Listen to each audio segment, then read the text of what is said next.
All right, so in this lesson, we are going to take a look at how a transportation planner might kind of go through the scientific process of building a model, of modeling different transportation and what effect that would have on the urban design. So there's really, this is like a four-step process of these large-scale transportation planning. So with transportation planning, the goal really is to provide adequate transportation at an acceptable cost.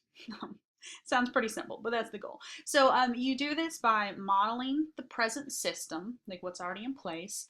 You estimate future travel demand, and then you can estimate how changes in the system are going to affect travel behavior. And there's four steps kind of in this process, and we'll go in the next couple slides. We'll go over each of these in just a little bit of detail. So those are: you estimate your trip generation, your trip distribution, you estimate the modal split, and you predict trip assignment. And I know that those don't make any sense, so we'll go into explain a little bit about what that means. But this is kind of the overall goal. You get your transportation, you start making these models to kind of predict how different changes are going to really affect kind of like the whole flow of traffic in the urban system. So first, really what you're going to do is zones. That's why I have this picture up for you. So you're going to take a map of your area. This one, I don't even know where this map came from. It's somewhere Europe, maybe Australia. Okay, but really you got kind of like your map of your area that you care about, of your city. And then you're going to break it up into different zones. And you see how they kind of spread further out from the central city, the urban core. Zone 1, 2, 3, 4. But this is what I just kind of wanted you to have a visual as we go through these. That first you're going to have these different transportation zones, and this is just an example of what that might look like. Okay, so the first step, number one, was you're going to estimate trip generation. Um, what this means is at this point, you don't really care where the destination is. It doesn't really matter where they're going. Urban planners, you're going to kind of pull some demographics like household size, income, the number of vehicles per household, and you're going to estimate the total number of trips that is going to originate from each zone. So that's what you mean by trip generation, like how many trips, how many public transit trips are going to take place from each zone. Your fun fact is like nationwide in America, public transit is 10.4 billion annual trips. So that's the kind of like total public transit usage in America. So yeah, so household size, income, number of vehicles, the total number of trips they're going to originate from each zone. So you look at this map and you can look at something like zone 1 or 2. It's like, okay, this is just say like just assume this is really high density living. There's a lot of people that live here. You could look at something like you would be able to tell from publicly available data how many of these households have cars or not, if their income's high or low. I mean, you can get all this kind of demographic information. So let's just kind of like assume that there's going to be, based on that data, there's going to be more trips originating from zones 1 or 2, and maybe not very many from, I don't know, over here to the left out in this outer edge of zone 3. Let's just even say this is something like we're just making assumptions that you can look at zone 3 and you can pull your demographics. Okay, well, these are a lot of single family homes on large lots. Less people live here. Almost 98% of the households have personal vehicles. You would use those kind of information to kind of predict how many trips are going to be generated from each zone, each area. Hope that makes sense. Okay, so the second step would be estimating trip distribution. So they've got all these models, mathematical models, there's software that'll do it for you. The planners are going to estimate the number of trips from each zone to each zone. And so that's what distribution is. If the first step was just like, okay, how many trips are going to come out of each zone, the second step, trip distribution, is the number of trips from one zone to another. It has to do with getting the rider from, this is distribution, mostly has to do with getting the rider from the public transit vehicle to his or her final destination. So, oh, where's my picture? Okay, so this is like getting the zone to zone. Like how many people are going to go from zone 4 to 1? How many people are going to go to zone 3 to 1? How many people are going to go from zone 2 to 4, you know. So it has to do with that, like the number of trips in between each zone. But it also has something to do, like, okay, your final destination. Like if you go to the end of the route, how are you going to get from that subway? How are you going to get from stepping off that like subway? Let's just assume it's a subway car, to your home. Or if you are trying to get to one of these hospitals. I see like lots of little hospitals on the map. Like if you, how are you going to get off of that subway car to the hospital? So that's a little bit about what distribution has to do. And I mean, a lot of this has to do with kind of getting, I mean, think about the subways that you've ridden. It has to go from like kind of where you live into the central city for your job and that kind of thing. Okay, so trip distribution. Okay, so the third one is modal split. What does this even mean? Okay, so modal, this just has to do with the modes of transportation, right? There's a lot of different modes of transportation. So let's assume this is, if more than one mode of transportation is available, a bus, a car, a streetcar, a subway. I mean, there's different modes of transportation available. So the planner is going to use mathematical models to estimate the number of travelers that are using each mode from each origin to each destination. So if the kind of distribution step had to do with origins and destinations, you can estimate like how many people are going to use each mode of transportation. And then cost and travel time are kind of the main variables in this equation. So yeah, so they'll estimate, all right, well, how many people are going to use their car? To get from point A to point B? How many people are going to take the bus? How many people are going to take the streetcar? So that is what this modal split has to do with. So it's not like you can take all the travelers. Let's say everyone that needs to get from point A to point B is going to take the bus. That's not really true. You have to take into account, okay, well, some of them are going to take the bus, some of them are going to take a car. They're just going to use different modes of transportation. Okay, so the next step really is just predicting trip assignment. This is, I said there's only 4 steps. We're just going to do them briefly. So this is the 4th one.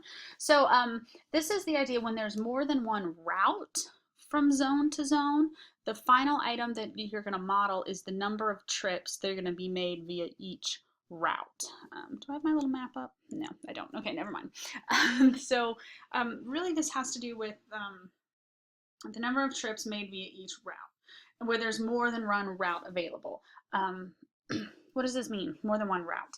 Okay, so this is just kind of a small example, but I'm just trying to get you to visualize maybe what this would look like for a passenger.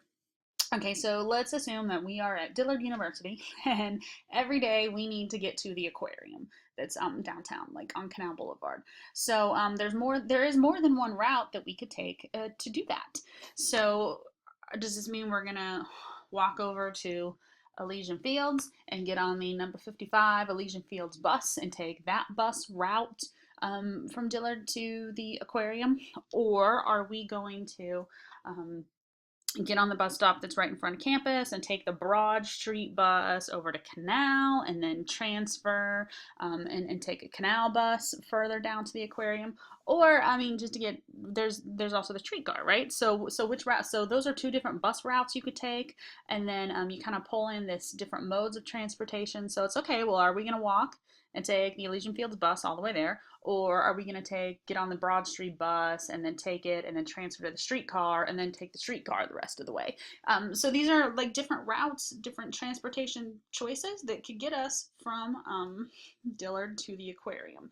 So, so yeah, so you would kind of like look at the number of trips that are going to be made via each route. So let's say we run all these models and we find out that 75% of Dillard students are going to take the route where you get on the Broad Street bus and then take the streetcar the rest of the way. And then we find that the other percentage of Dillard students is just going to walk over and take the Elysian Fields bus. And so that's just kind of a small example of the modeling. So transportation modeling, I mean, transportation planning, the way I just kind of presented it as kind of a scientific process, right? I'm talking, you're running models, you're using equations, you've got this software that's kind of predicting these forecasts for you. This is kind of a very scientific process. So is this a scientific process or is this a political process? I love talking about politics. So it's always kind of going to be political because, and it'll seem more political, I think, than scientific, because Deciding on these major investments, it's a political matter because, well, first of all, it's a major investment, right? A lot of money involved.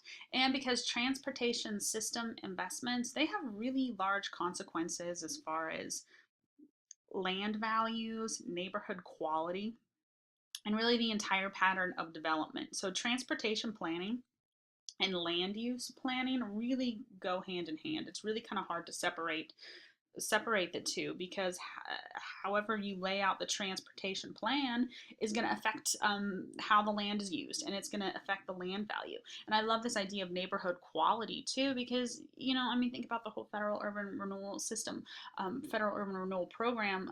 If you make this transportation plan that's going to blow a highway right through an existing neighborhood. First of all, that could like destroy a neighborhood, but it's also like, okay, well, what if you think of like you're someone living in a house, and what if all of a sudden they build like this big highway next to your house? It's going to be noisy, it's going to be all kinds of things. So yeah, so it's always kind of a political process. And then just one point briefly, we'll talk more about this in class of transportation planning. I want to talk about cool stuff. I want you guys to start getting creative and looking at technology. I said before that after World War II, we kind of already built our highway system. For the most part, the federal highway system's built. So right now we're just kind of fine tuning the system. So just a couple examples of technology. Think about the idea of HOV lanes, high occupancy vehicles. So instead of like, oh, there's too much traffic, we're and high occupancy toll lanes and toll tags, these kind of things. Instead of like, oh, we have too much traffic, let's build new highways. It's like, well, let's try and ease traffic by encouraging people to drive together instead of driving alone. So this is the idea of a high occupancy vehicle lane. If you carpool and you got a few of you in a car, you can take this lane that's not going to have as much traffic. Toll tags too, this idea that you can like prepay for a toll tag, and that way you don't have to stop and throw quarters into the bin. That's going to speed up circulation. You don't even have to stop at all.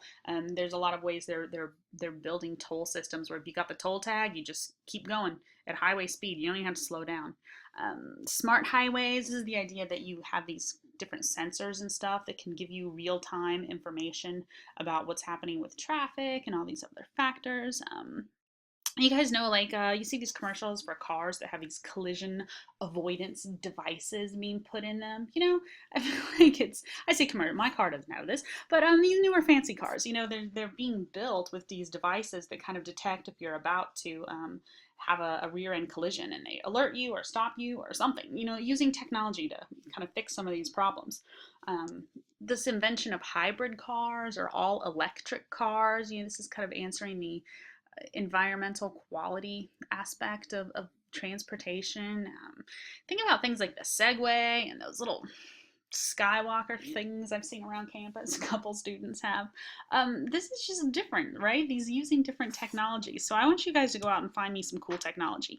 And go find me something fun. I don't know if you've heard of driverless cars. I mean, this is something that we're starting to think about. These automated cars that the computer drives them. Like, imagine this, a whole city system where, you're not going to have accidents and you're not going to have all this other stuff because the robot's driving your car for you.